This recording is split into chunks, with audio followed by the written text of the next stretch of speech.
Shalom Aleichem, everyone. We're continuing Hachzeik's learning of the Pele Yoetz. Today is day number 139. Zois Chanukah, the final day in the Yom Tov of Chanukah. We know that it was a Yom Tov of Torah versus Greek way of life and ideologies and culture and the like.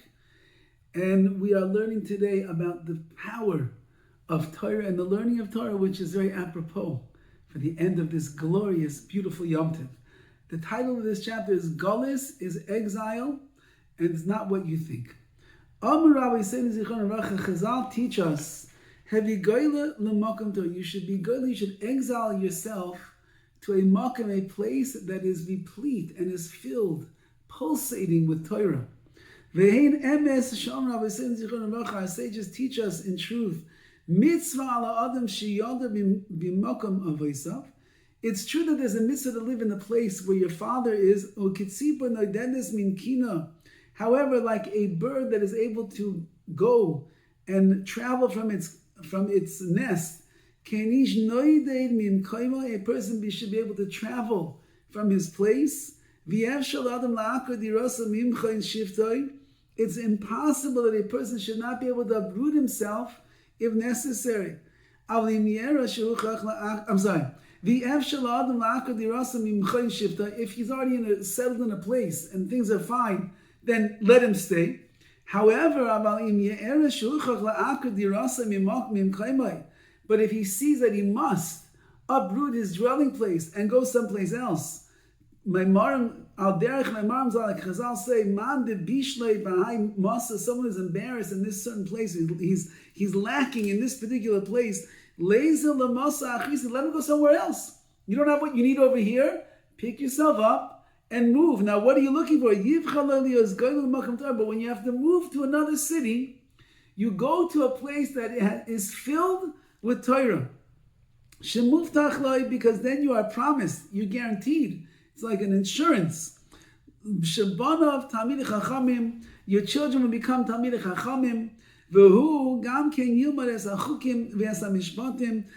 learn the proper ways of what it means to be a Jew. And you and your family will go in the derech tovim in a good way, because you are around Torah, you're around Talmidei Chachamim, you're around the yeshivas, you're in the right place. They say even that it's better to be a cook in the yeshiva than to be a lawyer, to be a big doctor somewhere out there in the world. Just the kedusha and the ruach that you're going to get from the bachim, from the yeshiva, from the walls of the yeshiva, even in the kitchen, is going to influence and inspire and impact a person.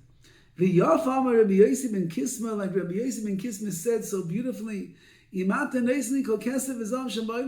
if you would give me all the money in the world, I would never live anywhere except in a place where there is Torah. Don't put me in a city where I can have a big house and live a life of luxury and have everything that I need. But if there's no Torah, then it's not worth it. If I could be a place where there's Torah, I could learn even one thing, that's enough. Learning even one thing of Torah changes my life.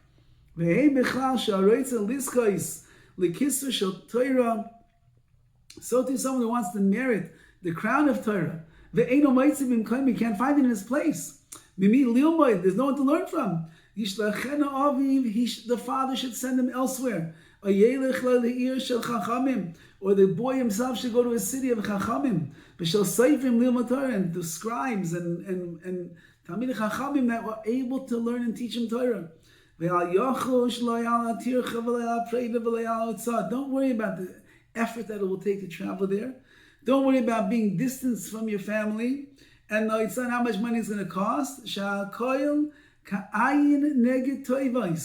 It's all nothing compared to the good. If you will be zeicha, you will merit to have the crown of Torah. It's worth it all, because you're getting the greatest crown in the world. Even if you have a Talmid Chacham in your city, sometimes it's still easier for you to learn from in another city. Tosfos writes in the Gemara, this was the minhag, the custom of the earlier ones, those that lived in Eretz Yisrael, Even though that they were in Eretz Yisrael, the greatest place in the world, nevertheless, they would travel to Bavel, to Babylonia, so they would be able to just sit without tirda, without any pressures or anything that maybe they had it back at home in Eretz Yisrael, and they were able to learn Torah even better over there. Rabbi, our sages teach us on the pasuk. The pasuk says, the Torah is not in the heavens. And if it was, you'd have to go you'd have to take a rocket ship up to Shemaim and go get the Torah. It's not across the seas. You have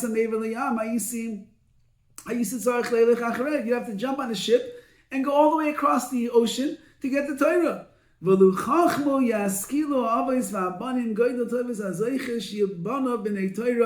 How wonderful it is if a person is zeicha to be the children and the descendants of Bnei Torah, those that are truly connected to the Torah.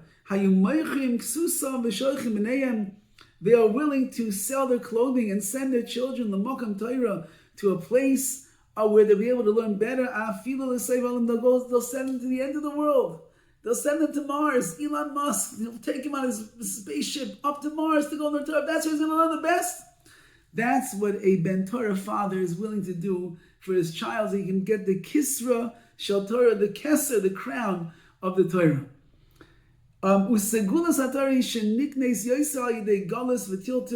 One of the way in which a person will be zeicha to acquire Torah is specifically through the exile, moving around, the tiltum, going back and forth, bouncing around. That there's Gimel Devarim Nikdim Yisur, the three things in the world that are acquired with Yisur and with suffering. One of them is Torah. That's why it says, go and learn. You have to go. You have to go. You have to travel. You have to work. You have to be on the road. You have to go. Now,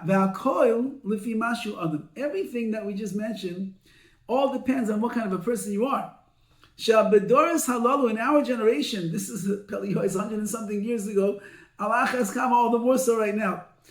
If you have a person to learn from in your city where you are, in your place, be yishuv, and you can do it peacefully. Better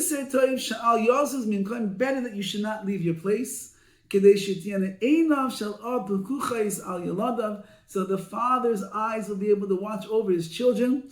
Dangerous world out there. We need the protection and the love and concern of our parents watching over us.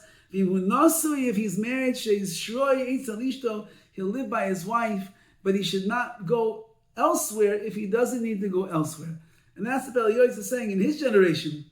So all the more so in our generation, we don't have to send our kids away to yeshivas that are on the other side of the country if it's not necessary, because if you have learning where you are and the kid's going to be at home and you're going to be able to watch over them and care for them and be there for them and help them through their adolescent years and the like, keep them around. It's a good idea, says the Pele Yoetz. In the olden days, this is the way that they did it because maybe there was no other choice and people were much tougher. They had more resolve back then. But nowadays, let's take care of our kids in the right way. Let's try to find the best malamdim, the best teachers, the best rebbeim and the like in the towns where we live so we can keep them home, keep an eye on them, watch over them with tremendous love and affection, and help them become Talmidei Chachamim, Bnei Torah, people that will serve Hashem in the proper way. All the best.